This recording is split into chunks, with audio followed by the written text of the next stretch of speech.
Hey everyone, welcome back.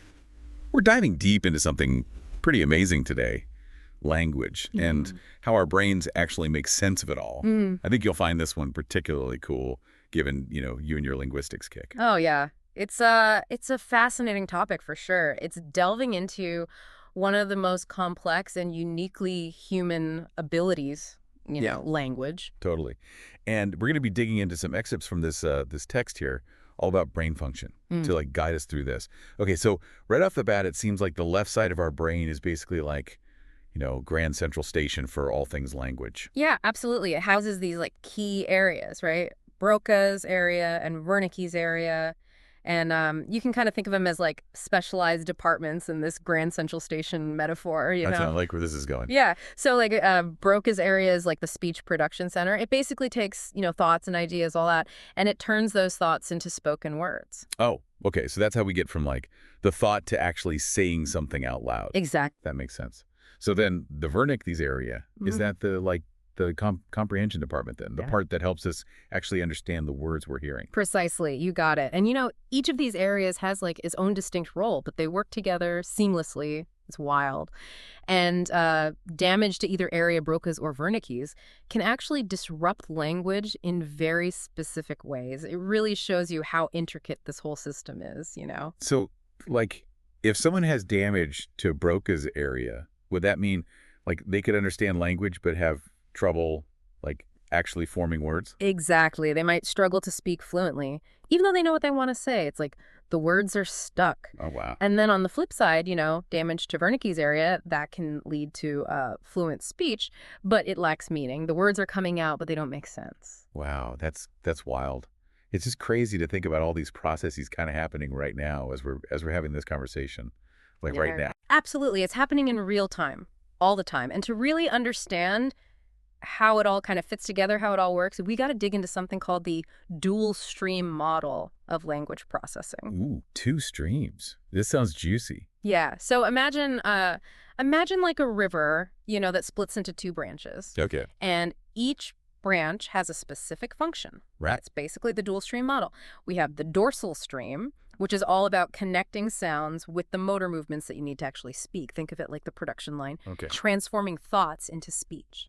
So it's like the dorsal stream is helping us actually form the words and then pronounce them correctly. Precisely. You got it. And then, while that's happening, you have this other stream, the ventral stream, and that one's busy decoding meaning. So it's figuring out what those words actually represent, putting them into context, understanding the overall message, all that. Okay, so like it's doing the heavy lifting in terms of understanding. Yeah.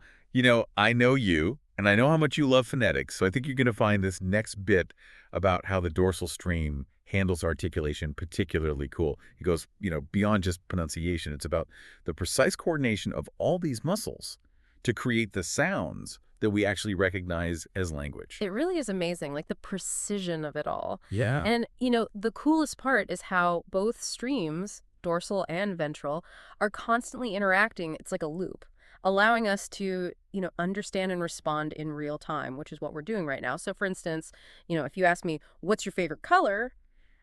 The ventral stream is going to help me understand that question. And then the dorsal stream kicks in, helps me articulate my response.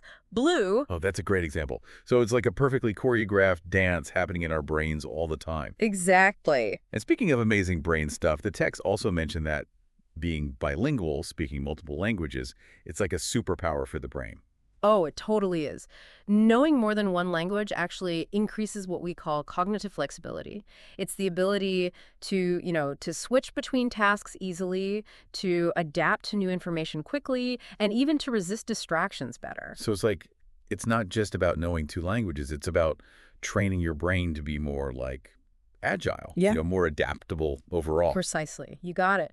And research even suggests that this cognitive flexibility can have a protective effect on the brain, potentially delaying cognitive decline as we age.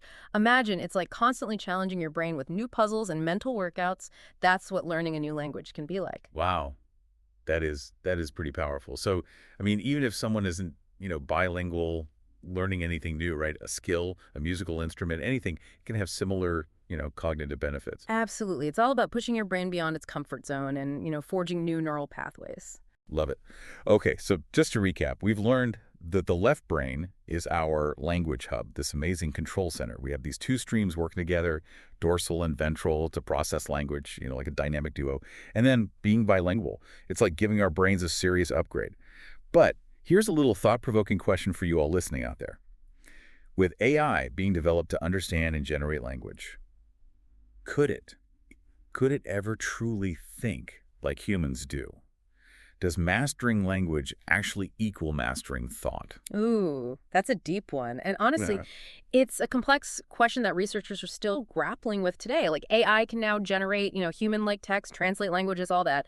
But does that really mean that it understands the nuances of language, the emotions, the context that, that we humans bring to it? That's such a good point. It makes Mhm. you wonder if there's something inherently human about, about the way we use and understand language, something that goes beyond just processing words and sentences. Right, like something deeper. Yeah, it's definitely something to think about. Keep exploring this stuff, folks, and keep those brains buzzing. Until Absolutely. next time. See ya.